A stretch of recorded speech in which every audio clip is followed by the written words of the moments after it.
The morning sun streamed through the tall windows of Clarence's house, casting long shadows across the polished marble floors.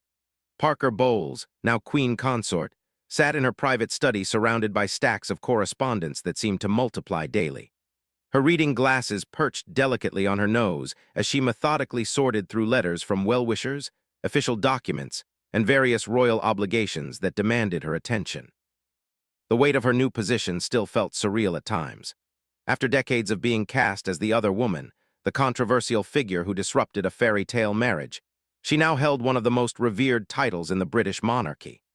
The transformation from public enemy to queen consort had been gradual, carefully orchestrated through years of charitable work, public appearances, and the slow acceptance of a nation that had once viewed her with suspicion and outright hostility.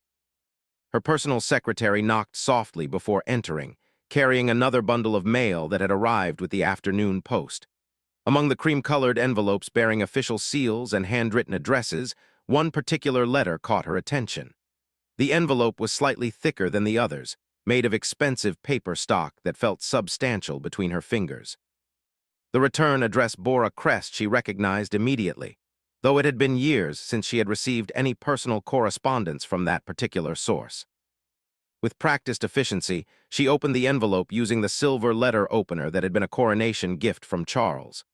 The paper inside was heavy, elegant, and bore the unmistakable scent of bergamot that she remembered from years past. As her eyes began to scan the carefully crafted sentences, her expression gradually changed from mild curiosity to something approaching disbelief, then anger.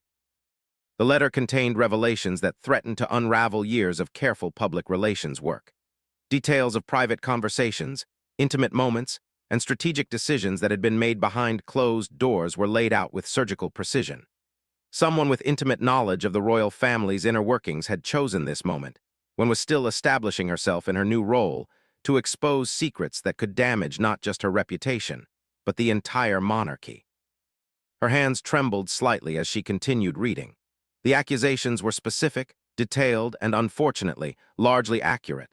The letter spoke of manipulations, calculated moves, and personal ambitions that had shaped major royal decisions over the past decade. It painted a picture of a woman who had orchestrated her rise to power with ruthless determination, caring little for the casualties left in her wake. The most damaging revelations concerned her relationship with Kate, the Princess of Wales. According to the letter, had worked systematically to undermine Kate's position within the family, viewing the younger woman as a threat to her own influence. The document detailed specific instances where had allegedly interfered with Kate's charitable work, manipulated Charles against his daughter-in-law, and even influenced decisions about royal protocols that would diminish Kate's public profile. As she read about the supposed strategy meetings where Kate's future role had been discussed and limited, felt a surge of rage. The letter portrayed her as a scheming stepmother figure, determined to ensure that no other woman would eclipse her in Charles's affections or in the public eye. Whether these accusations were entirely accurate or skillfully twisted interpretations of complex family dynamics mattered little. In the wrong hands, this letter could destroy everything she had worked to build. The author of the letter remained anonymous, but the intimate knowledge displayed suggested someone very close to the family. The writing style was educated, formal, yet carried an undercurrent of barely contained emotion. Whoever had written this had been hurt, betrayed, or perhaps seeking revenge for some perceived slight. The timing was particularly cruel, coming just months after her coronation when public opinion was still fragile and could easily shift against her. Set the letter down on her mahogany desk and removed her reading glasses, rubbing her temples where a headache was beginning to form. She had survived decades of public scrutiny, weathered the storm of Diana's death and the subsequent investigations, and gradually won over a skeptical public through consistent charitable work and dignified behavior. Now, with a single piece of paper, all of that progress seemed threatened. The letter also contained what appeared to be copies of private emails and text messages, though she couldn't immediately verify their authenticity. If these communications were genuine, they would provide concrete evidence to support the anonymous author's claims. The prospect of these intimate exchanges becoming public filled her with dread. Royal families were meant to present a united front, to appear above the petty squabbles and power struggles that plagued ordinary families. She thought about Charles, currently on a state visit to Australia, blissfully unaware of the crisis brewing at home. Their relationship had survived so much controversy already, but this felt different. The accusations struck at the heart of her character, suggesting a level of manipulation and calculation that would appall him. Despite his deep love for her, Charles was fundamentally decent, believing in fair play and treating people with respect. If he believed even half of what was written in this letter, their relationship might never recover. The afternoon light was fading when finally stood up from her desk, the letter still spread before her like a venomous snake. She walked to the window overlooking the garden where autumn flowers bloomed in carefully tended beds. The peaceful scene contrasted sharply with the turmoil in her mind. She had fought too hard and sacrificed too much to let an anonymous letter destroy her position now. Her first instinct was to discover the identity of the letter's author. The level of detail suggested someone with regular access to private family moments, possibly a staff member or even another family member harboring resentments. The investigation would need to be discreet, conducted through trusted allies who understood the stakes involved. Any hint of a scandal reaching the media would create a feeding frenzy that could consume the entire royal family. As she contemplated her next moves, felt the familiar steel resolve that had carried her through previous crises. She had been underestimated before, dismissed as merely Charles's mistress who would eventually fade into obscurity. Instead, she had persevered, adapted, and ultimately triumphed. This letter represented perhaps her greatest challenge yet, but she was not the same woman who had once hidden from photographers and endured public humiliation. The question of Kate's knowledge weighed heavily on her mind. If the Princess of Wales was unaware of the accusations being leveled against her stepmother-in-law, she deserved to know. Their relationship had always been complicated, marked by mutual respect tinged with underlying tension. Kate represented everything had never been. Young, beautiful, beloved by the public from the moment her engagement was announced. Yet Kate had also shown remarkable grace under pressure, handling her royal duties with dignity while raising 3 children under intense public scrutiny. Returned to her desk and carefully folded the letter, placing it in a locked drawer where she kept her most sensitive documents. Tomorrow, she would begin the delicate process of damage control, but tonight she needed time to process the full implications of what she had read. The author of the letter had chosen their weapon carefully, striking at her vulnerabilities with surgical precision. The sound of her personal phone buzzing interrupted her thoughts. A text message from Charles, sent from Sydney where he was attending an environmental conference. He was sharing a photo of himself planting trees with local school children, his face beaming with genuine joy at the simple interaction. The innocence of the moment struck her powerfully, reminding her of what was at stake. Their life together, the stability of the monarchy, the careful balance of relationships that kept the royal family functioning, all of it could be destroyed by the revelations contained in that letter. She typed a brief response, keeping her tone light and affectionate, giving no hint of the crisis unfolding at home. Charles had enough pressures without worrying about anonymous letters and family scandals. Besides, she had always prided herself on handling problems independently, presenting solutions rather than problems to those she loved. As evening settled over London, poured herself a small glass of gin and tonic, a ritual that had become her way of marking the transition from the official day to private evening. The crystal glass had been a wedding gift, engraved with their intertwined initials and the date of their civil ceremony. So much happiness and hope had surrounded that day, despite the challenges they knew lay ahead. Now, holding the glass, she wondered if their future together could survive another major scandal. The letter had been written with obvious intelligence and careful planning. Every accusation was phrased in a way that made denial difficult without providing specific evidence that could be easily dismissed. The anonymous author understood the media landscape, knowing exactly which details would prove most damaging if leaked to the press. They also seemed to understand psychology, targeting her deepest insecurities about her place within the royal family and her relationship with the younger generation. Sleep that night proved elusive as mind raced through possible responses and scenarios. She could attempt to discredit the letter entirely, claiming it was fabricated by someone seeking to damage the monarchy. However, the specific details and apparent documentary evidence made this approach risky. Alternatively, she could acknowledge some truth in the accusations while providing context that explained her motivations. This path offered more control over the narrative, but required admitting to behavior that could be seen as manipulative. The third option, and perhaps the most dangerous, was to investigate thoroughly and expose the letter's author. This approach could backfire spectacularly if the investigation revealed additional damaging information, or if the author had anticipated this response and prepared additional revelations. Yet without knowing who was behind the letter, remained vulnerable to future attacks from the same source.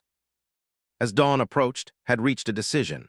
She would need to speak with Kate directly before the Princess of Wales learned about the accusations from another source.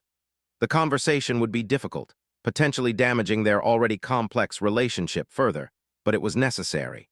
Kate deserved to hear her side of the story, and perhaps together they could present a united front against whoever was trying to divide the family. The morning brought fresh challenges as phone rang with calls from her private secretary, security team, and various palace officials. Word of something significant was clearly spreading through the royal household's informal networks, though the specific details remained contained. She would need to act quickly before rumors and speculation created their own momentum, making the truth secondary to whatever narrative took hold first. Standing in front of her bedroom mirror, applied her makeup with steady hands despite the storm raging in her mind. She had learned long ago that appearance mattered in royal life, that projecting confidence and composure was essential even when facing personal crisis. Today would test every lesson she had learned about survival in the unforgiving world of royal politics, but she was determined to emerge stronger rather than defeated. Kate stood in the nursery of Adelaide Cottage, folding tiny clothes while her youngest child napped peacefully in the afternoon sunlight. The domestic routine provided a welcome respite from the constant demands of royal life, allowing her precious moments to simply be a mother rather than the Princess of Wales. The simple act of organizing her children's belongings grounded her in a reality far removed from state dinners, official engagements, and the endless protocol that governed her public existence. Her phone buzzed against the changing table where she had placed it, displaying a message from requesting an urgent private meeting. The tone was formal yet carried an undercurrent of anxiety that immediately put Kate on alert. In their years of navigating the complex dynamics of royal family life, had always maintained careful composure in their interactions. This sudden request for an immediate meeting suggested something significant had occurred. Kate glanced at her schedule, mentally rearranging appointments and duties to accommodate whatever crisis required such urgency. William was in for a series of engagements related to homelessness initiatives, leaving her to handle whatever family drama was unfolding. She had learned to expect unexpected challenges in royal life, but the timing felt particularly inconvenient with 3 young children requiring attention and several charitable commitments on her calendar. Within an hour, Kate found herself driving through the gates of Clarence's house, her security detail following discreetly behind. The familiar butterflies in her stomach reminded her of earlier years when every interaction with felt like navigating a minefield. Their relationship had improved significantly over time, built on mutual respect and shared commitment to supporting the monarchy, but underlying tensions had never completely disappeared. Received her in the blue drawing room, a formal space typically reserved for official meetings rather than family conversations. The choice of location immediately signaled the serious nature of whatever discussion lay ahead. Tea had been prepared, but neither woman showed much interest in the carefully arranged refreshments. Instead, they sat across from each other in matching armchairs, the distance between them feeling both physical and metaphorical. The queen consort appeared unusually agitated, her typically perfect composure cracked around the edges. Kate had rarely seen her stepmother-in-law display such obvious distress, and it immediately heightened her own anxiety about whatever revelation was coming. Hands trembled slightly as she reached for a manila folder placed on the side table, and Kate noticed the dark circles under her eyes that suggested a sleepless night. Without preamble, began explaining the previous day's discovery, her voice steady but carrying an undercurrent of barely controlled emotion. She described the anonymous letter, its devastating accusations, and the potential consequences if the information became public. As she spoke, Kate felt a growing sense of dread, understanding instinctively that whatever was contained in that letter would fundamentally alter their family dynamics. When finally handed her the letter, Kate's hands shook as she began reading. The accusations were even worse than she had imagined, painting a picture of systematic manipulation and calculated undermining that struck at the heart of everything she believed about family loyalty and mutual support. Each paragraph revealed another instance of alleged interference, from charitable work being sabotaged to private conversations being manipulated for political advantage. The sections dealing specifically with her own treatment within the royal family were particularly painful to read. According to the anonymous author, had viewed Kate as a threat from the moment of her engagement to William, systematically working to limit her influence and public profile. The letter detailed specific instances where opportunities had been withdrawn, charitable patronages reassigned, and public appearances minimized, all allegedly at its instigation. Kate felt her face flush as she read about private family discussions where her capabilities had supposedly been questioned and her suitability for future roles debated. The letter suggested that had poisoned Charles against his daughter-in-law, characterizing Kate as naive, overly influenced by media attention, and lacking the strategic thinking necessary for senior royal roles. These alleged conversations painted a picture of systematic exclusion disguised as protective concern. The most devastating accusations concerned her children's future roles within the monarchy. According to the letter, had argued for limiting their public exposure and formal training, supposedly to protect them, but actually to ensure they remained less prepared for future responsibilities.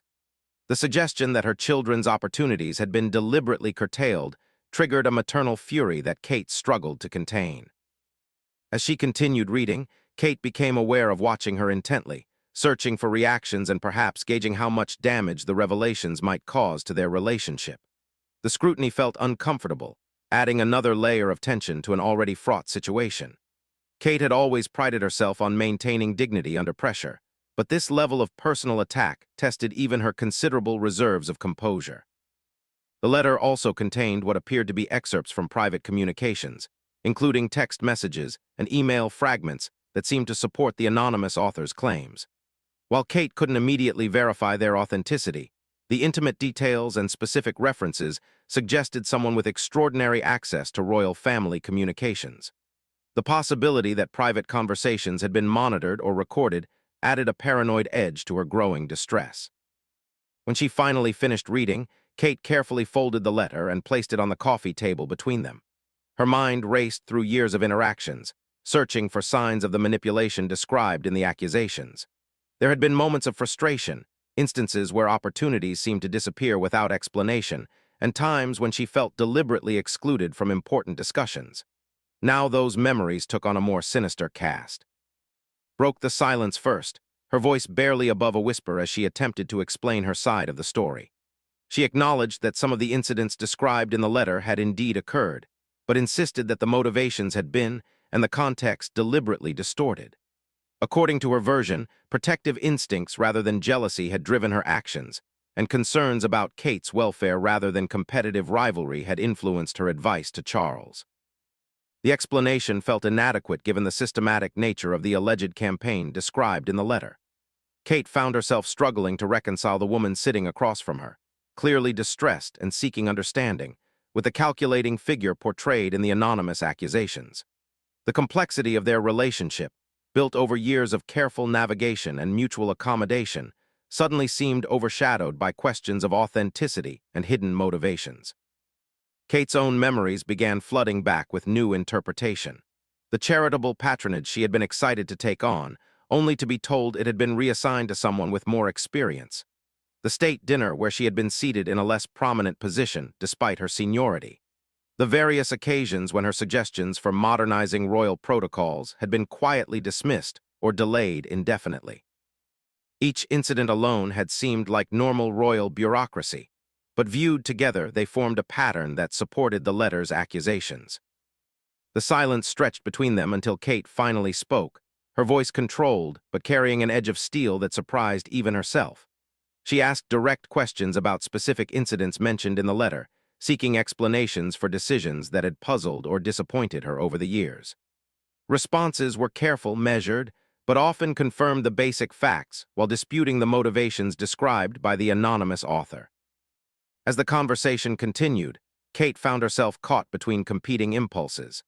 Part of her wanted to believe explanations, to maintain the family unity that was essential for the monarchy's stability and her children's future security.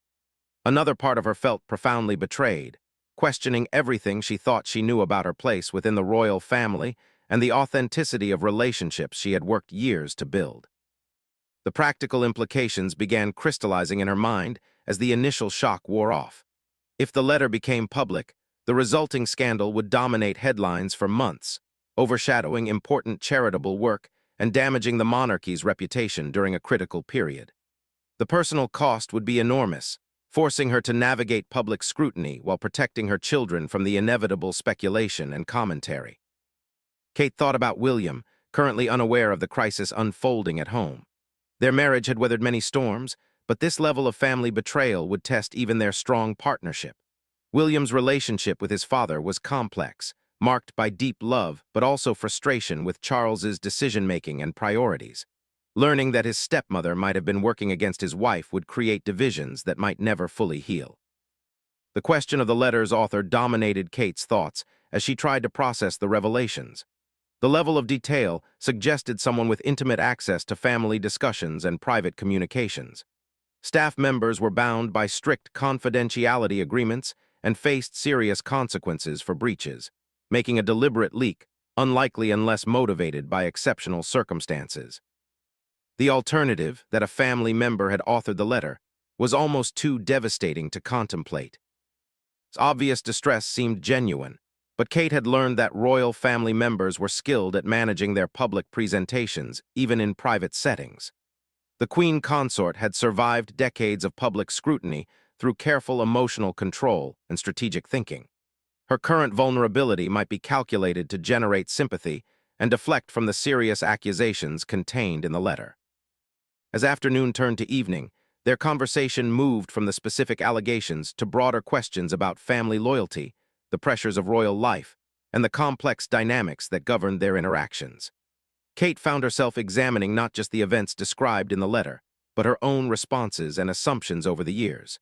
Had she been naive to trust so readily, or was she now allowing paranoia to color her interpretation of normal family tensions? The children would be expecting her return soon, requiring the maternal presence that grounded her identity beyond royal titles and public responsibilities. The thought of returning to normal family routines while carrying this emotional burden felt overwhelming. How could she read bedtime stories and help with homework when her understanding of her own family had been fundamentally shaken? Made one final plea for understanding, emphasizing the need for family unity in the face of external threats. She pointed out that the letter's true purpose might be to create exactly the kind of division and distrust that was now developing between them. Whoever had written it understood the royal family's vulnerabilities and had crafted their weapon with surgical precision, targeting the relationships that held the institution together. Kate nodded politely but felt emotionally drained by the competing demands for loyalty, truth, and strategic thinking. The simple certainties of royal duty that had guided her for years suddenly seemed inadequate for navigating this complex crisis. She needed time to process the revelations, space to examine her own memories and feelings, and perhaps most importantly, honest conversations with William about their family's future. As she prepared to leave Clarence House, Kate carried with her not just the knowledge contained in the anonymous letter, but a profound sense that her relationship with the royal family had been irrevocably changed. The trust and mutual respect she had worked years to build now felt fragile, undermined by questions about authenticity and hidden motivations that might never be fully resolved. The drive back to Adelaide Cottage felt surreal as Kate navigated familiar country roads while her mind struggled to process the afternoon's revelations. The autumn landscape, normally a source of comfort with its golden leaves and peaceful fields, seemed alien and threatening. Every shadow could be hiding photographers. Every passing car might contain journalists who had somehow learned about the explosive letter that threatened to destroy her family's carefully constructed public image. Her security detail maintained their professional distance, but Kate sensed their heightened alertness. Word of something significant was clearly circulating through the Protective Services network, though the specific details remained closely guarded. The thought that others might already know about the accusations against added another layer of anxiety to her already overwhelming emotional state. The children were with their nanny when Kate arrived home, engaged in homework and after-school activities that represented blessed normalcy in her increasingly chaotic world. She paused outside the playroom door, listening to their innocent chatter about friends, lessons, and weekend plans. The sound of their voices reminded her what was truly at stake beyond royal protocols and public reputation. Her primary responsibility was protecting them from the adult complexities that threatened to engulf their family. Prince George looked up as she entered, immediately sensing something was wrong despite her attempts to project calm normalcy. At his age, he was becoming increasingly aware of the unusual nature of their family life, asking thoughtful questions about royal duties and public attention that sometimes caught her off guard with their maturity. Charlotte and Louis remained blissfully unaware of most adult concerns, but George was beginning to understand that his parents carried burdens beyond those of ordinary families. Kate forced herself to engage with their daily routines, helping with mathematics homework and listening to Charlotte's excited description of a school art project. The familiar activities provided an anchor of reality while her mind continued processing the implications of what she had learned. The contrast between domestic simplicity and royal complexity had always been stark, but today it felt almost unbearable. When William called from during the children's dinner time, Kate struggled to maintain her usual tone of warm familiarity. She provided updates on the children's day, discussed logistics for his return journey, and carefully avoided any mention of her meeting with. The conversation felt artificial, marked by things unsaid rather than their normal, easy communication. William seemed to sense something was amiss, but didn't press for details, trusting that she would share whatever was bothering her when she was ready. After the children were settled for the night, Kate finally had space to properly examine her own feelings about the afternoon's revelations. She poured herself a glass of wine and sat in the conservatory overlooking their garden, trying to organize her thoughts into some coherent framework for understanding what had happened to her family dynamics over the years. The anonymous letter had provided a new lens for viewing countless interactions and decisions that had previously seemed like normal royal bureaucracy or family tensions. Kate began methodically reviewing specific incidents, searching for patterns that might confirm or refute the accusations against. The exercise was painful, requiring her to question assumptions and interpretations she had accepted without deeper analysis. Her first major charitable patronage had been the Early Childhood Development Initiative, a cause close to her heart that combined her academic background with genuine personal passion. She remembered the excitement of developing the program, working with experts to create meaningful interventions that could genuinely improve children's lives. The project had received considerable media attention and public support, establishing her credibility as a working royal with substantive interests beyond ceremonial appearances. According to the anonymous letter, had been instrumental in limiting the scope of that initial success, ensuring that follow-up opportunities were directed elsewhere, and that Kate's profile remained secondary to more senior royals. Reviewing the timeline now, Kate could see how subsequent charitable opportunities had indeed been smaller in scale or less prominent in media coverage.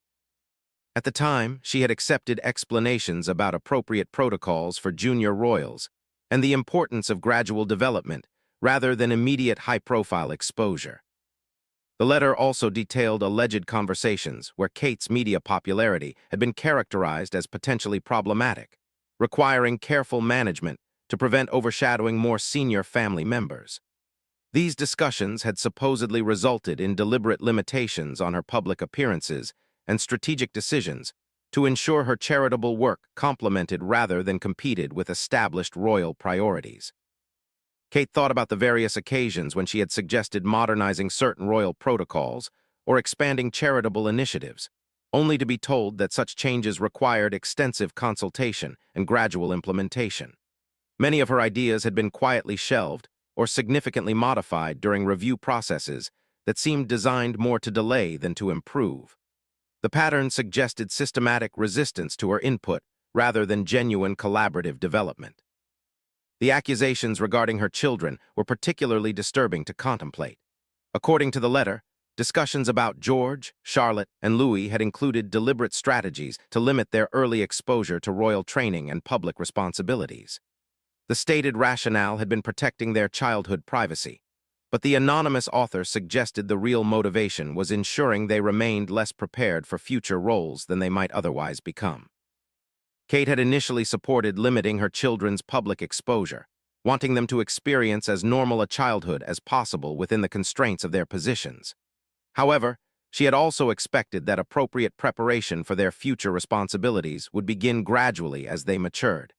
If had been working to delay or limit such preparation, The consequences could affect her children's ability to serve effectively when their time came. The evening grew late as Kate continued her painful review of family interactions and royal decisions.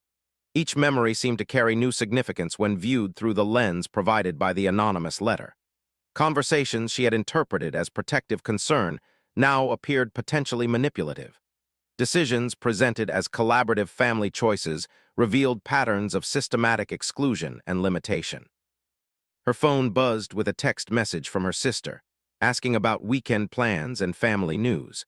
The normalcy of the inquiry felt jarring against the backdrop of royal scandal and family betrayal.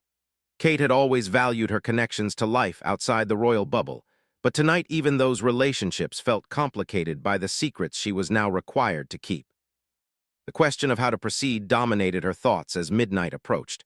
William would return tomorrow, requiring conversations that could fundamentally alter their family's trajectory.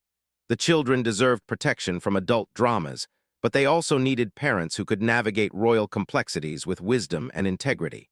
The balance between transparency and discretion had always been delicate, but now it felt almost impossible to maintain.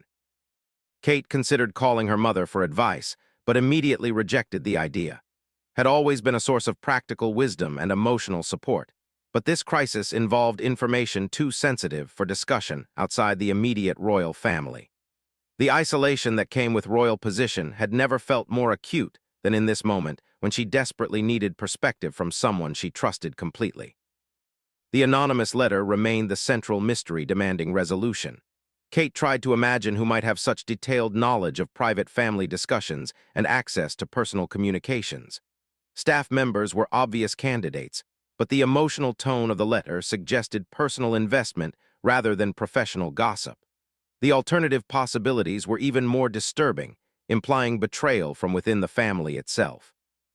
She thought about recent family gatherings, searching for signs of tension or resentment that might explain such a dramatic action. Royal family dynamics were always complex, marked by competing loyalties, generational differences, and the constant pressure of public scrutiny. However, she couldn't identify any single incident or relationship that would justify such a devastating breach of family privacy. The author's knowledge of private communications was particularly troubling, suggesting either sophisticated surveillance or voluntary sharing of confidential information. The possibility that royal family members' phones and emails were being monitored added a paranoid dimension to the crisis that made Kate question the security of all their private communications. As she finally prepared for bed, Kate felt emotionally exhausted by the day's revelations and the mental gymnastics required to process their implications. Tomorrow would bring new challenges as she worked with William to develop appropriate responses to the crisis. Their marriage had always been strengthened by shared adversity, but this situation tested the very foundations of their family relationships. Sleep proved elusive as Kate's mind continued racing through scenarios and possibilities. The anonymous letter had opened a door that could never be fully closed again, changing forever her understanding of royal family dynamics and her own position within that complex system. The trust and mutual respect she had worked years to build now felt fragile and conditional, undermined by questions that might never receive satisfactory answers. The dawn brought no relief from the emotional turmoil, only the stark reality that decisions needed to be made about how to proceed. Kate looked out at the peaceful countryside surrounding their home, knowing that this tranquil scene masked a gathering storm that could fundamentally alter her family's future. The woman who had entered royal life as an outsider determined to earn her place through hard work and dedication now faced the possibility that her efforts had been systematically undermined by someone she had learned to trust. Standing in her kitchen as morning light filtered through the windows, Kate made coffee with hands that trembled slightly from exhaustion and stress. The simple domestic routine provided a moment of normalcy, but couldn't dispel the growing sense that her family was entering uncharted and potentially dangerous territory. The anonymous letter had changed everything, and there was no path back to the innocence and trust that had been lost forever in a single afternoon's reading. William's return coincided with the children's breakfast chaos, providing perfect cover for the serious conversation Kate knew they needed to have. She watched him interact with George, Charlotte, and Louis, noting how his natural warmth and genuine enjoyment of their company grounded him in ways that official duties never could. The sight of her family together, laughing over spilled orange juice and competing for his attention, made the revelations she carried feel even more devastating. Their morning routine proceeded normally until the children departed for school, leaving Kate and William alone for the first time since her world had been turned upside down. She had rehearsed various approaches during her sleepless night, but finding the right words to explain the crisis seemed impossible. How could she describe accusations that painted his stepmother as a calculating manipulator without seeming vindictive or paranoid herself? William immediately sensed her distress, his years of reading her moods and emotions providing instant recognition that something significant had occurred. Their relationship had always been built on honest communication, even when such honesty was painful or complicated by royal protocols. He settled beside her at their kitchen table, giving her his complete attention while maintaining the patient silence that encouraged her to share whatever was troubling her. Kate began with urgent request for a meeting, describing the formal setting and obvious anxiety that had marked their stepmother-in-law's demeanor. As she moved into explaining the anonymous letter and its explosive contents, she watched William's expression shift from curiosity to concern to barely contained anger. His jaw tightened as she described the specific accusations, particularly those involving deliberate interference with her charitable work and systematic undermining of her position within the family. The sections dealing with their children provoked the strongest reaction from William, whose protective instincts as a father were immediately triggered by suggestions that George, Charlotte, and Louis had been deliberately limited in their royal preparation. His hands clenched into fists as Kate explained the alleged strategy to keep their children less prepared for future responsibilities, ensuring they remained secondary figures rather than fully capable working royals. When Kate finished her account, William sat in stunned silence for several minutes, processing implications that extended far beyond their immediate family. His relationship with his father had always been complicated, marked by love and respect, but also frustration with Charles's decision-making and apparent inability to protect his family from various crises. The possibility that had been working against Kate added another layer of complexity to already strained family dynamics. William's first instinct was protective rage directed at anyone who might have threatened his wife and children. However, his training in royal duty and crisis management quickly asserted itself, requiring him to think strategically about responses rather than simply react emotionally. The anonymous letter represented a threat not just to their personal relationships, but to the stability of the monarchy during a critical transition period. They spent the morning analyzing the specific accusations, with William asking detailed questions about incidents Kate had mentioned and searching his own memory for corroborating evidence. Several events took on new significance when viewed through the lens provided by the anonymous author. William recalled conversations with his father where Kate's capabilities had been subtly questioned or her involvement in certain decisions discouraged without clear explanation. The couple also discussed the practical implications of the revelations, particularly the potential for media exposure that could dominate headlines for months. Royal family scandals had a unique capacity for generating sustained public interest, especially when they involved personal betrayals and hidden manipulations. The thought of their private family dynamics becoming tabloid entertainment filled both of them with dread. William's protective instincts extended beyond his immediate family to include the broader royal institution that would be damaged by public revelation of the letter's contents. His grandmother's legacy, his father's reign, and the monarchy's future stability could all be threatened by the kind of feeding frenzy that would inevitably follow if the accusations became public knowledge. The weight of institutional responsibility complicated his personal feelings about the betrayals described in the letter. As they continued discussing the crisis, Kate and William began developing theories about the anonymous author's identity and motivations. The level of detailed knowledge suggested someone with extraordinary access to private family communications and intimate knowledge of decision-making processes. Staff members remained obvious candidates, but the emotional tone of the letter implied personal investment that went beyond professional gossip or opportunistic revelation. The possibility that another family member had authored the letter was difficult to contemplate, but impossible to dismiss entirely. Royal families were not immune to jealousy, resentment, and competitive dynamics that could motivate such devastating betrayals. The anonymous author's intimate knowledge of family psychology and strategic understanding of royal vulnerabilities suggested someone who understood the institution from the inside. William's phone rang repeatedly throughout their conversation, displaying calls from palace officials, private secretaries, and security personnel who seemed increasingly concerned about some developing situation. He declined most calls, but the persistent attempts to reach him suggested that word of a crisis was spreading through royal household networks. The couple realized they had limited time before external pressures would force them into reactive mode rather than allowing strategic planning. Their discussion moved from analyzing the accusations to developing response strategies that could protect their family while addressing legitimate concerns raised by the letter. William was particularly focused on ensuring their children's future opportunities were not compromised by adult power struggles. If the accusations were true, corrective action needed to be taken to ensure George, Charlotte, and Louis received appropriate preparation for their eventual royal responsibilities. Kate found herself caught between competing emotions as they talked through possible responses. Part of her wanted to confront directly, demanding explanations and accountability for years of alleged manipulation. Another part recognized the potential for such confrontations to create permanent family divisions that could never be fully healed.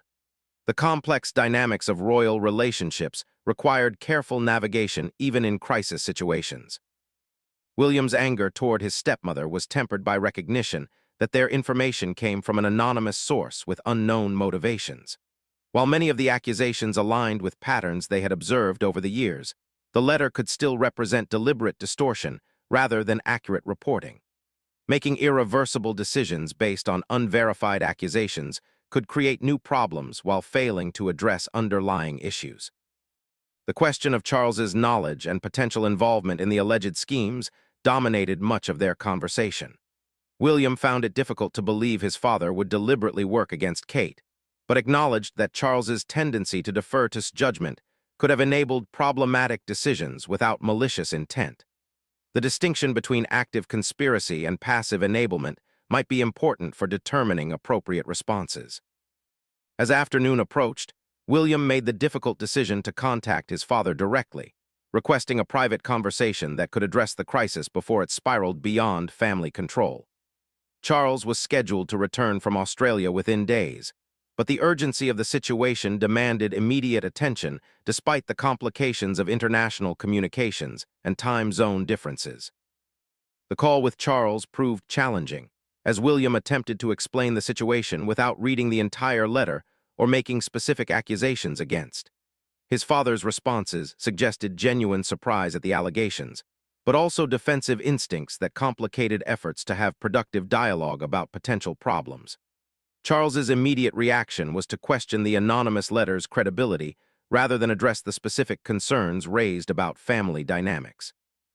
Kate listened to William's side of the conversation, noting the frustration in his voice as he tried to communicate the seriousness of the situation while respecting the need for careful language in discussions that might be monitored or recorded.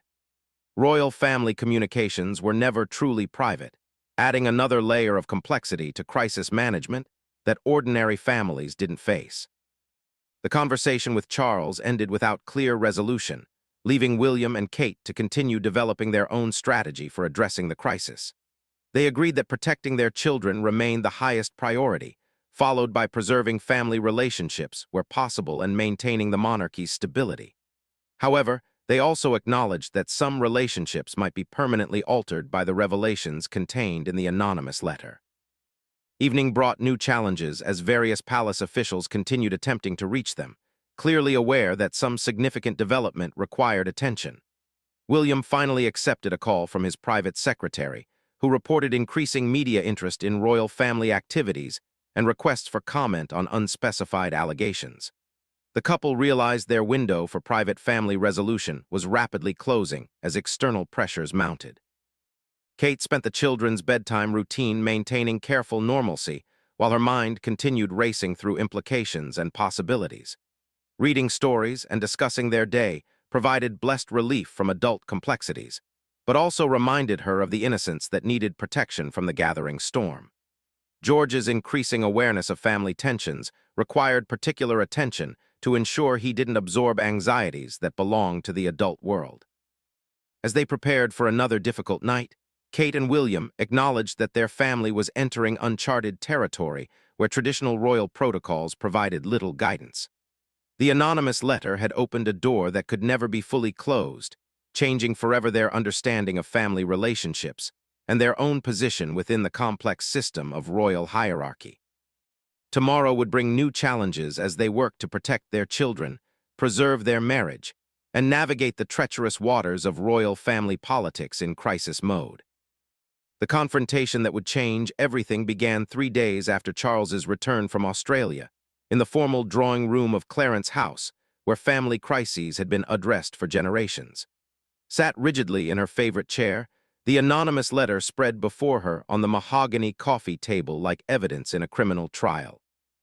Her face bore the strain of sleepless nights and mounting pressure, as various family members demanded answers to questions she wasn't sure how to address without destroying relationships that had taken years to build. Charles paced behind his wife's chair, his agitation evident in every movement as he struggled to reconcile the woman he loved with the calculating figure described in the explosive letter. His loyalty to was absolute, forged through decades of shared adversity and public scandal, but the specific accusations struck at his fundamental sense of fair play and family obligation.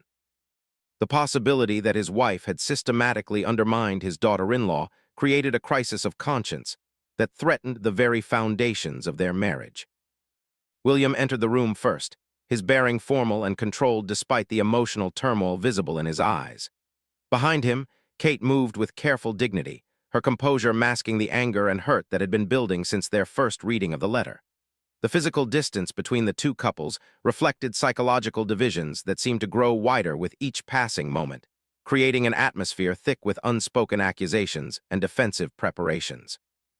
The conversation began with Charles attempting to dismiss the entire crisis as the work of a disgruntled staff member or external troublemaker seeking to damage the royal family. His voice carried a forced confidence that fooled no one in the room, least of all his son who had inherited his father's ability to read beneath surface presentations. William's response was measured but firm, pointing out that the letter's intimate knowledge of family dynamics suggested an author with extraordinary access to private information. Kate broke her silence to address directly, her voice steady, but carrying an edge that had never been present in their previous conversations. She asked specific questions about incidents mentioned in the letter, seeking explanations for decisions that had puzzled or disappointed her over the years. Each query was carefully phrased to avoid direct accusations, while making clear that satisfactory answers were required for any hope of moving forward productively. Responses revealed the defensive calculations of someone caught between competing loyalties and impossible choices. She acknowledged that some of the incidents described in the letter had indeed occurred, but insisted that protective instincts rather than jealousy or manipulation had motivated her actions. Her explanations sounded rehearsed, as if she had spent days preparing justifications for decisions that had seemed natural at the time, but now appeared deliberately harmful. The discussion of Kate's charitable work proved particularly contentious, with claiming that her interventions had been motivated by concern for the younger woman's welfare and the monarchy's stability. According to her version, limiting Kate's early prominence had been necessary to prevent media attention from becoming overwhelming and to ensure proper development of royal skills before taking on major responsibilities. The explanation felt inadequate given the systematic nature of the alleged campaign described in the anonymous letter. William's anger became increasingly evident as the conversation continued, particularly when the discussion turned to their children's future preparation and opportunities. His protective instincts as a father were fully engaged as he demanded explanations for decisions that could affect George, Charlotte, and Louis's ability to serve effectively in their future roles. His claim that limiting their early exposure protected childhood innocence rang hollow when viewed against the pattern of restrictions described in the letter. The most explosive moment came when Kate quietly asked whether had been the author of the anonymous letter herself, using it as a means of revealing truths while maintaining plausible deniability about her motivations. The suggestion was met with shocked denials, but the very fact that such a question could be asked revealed how completely trust had broken down between family members who were supposed to present a united front to the world. Charles's attempts to mediate the discussion proved ineffective as old resentments and hidden grievances surfaced with devastating clarity. William confronted his father about his own role in enabling decisions that had limited Kate's opportunities and undermined her confidence in her royal abilities. The conversation revealed years of communication failures and misunderstandings that had been papered over by royal protocols and the pressure to maintain family harmony. Kate's composure finally cracked as she described the emotional cost of discovering that relationships she had valued might have been built on false premises and hidden agendas.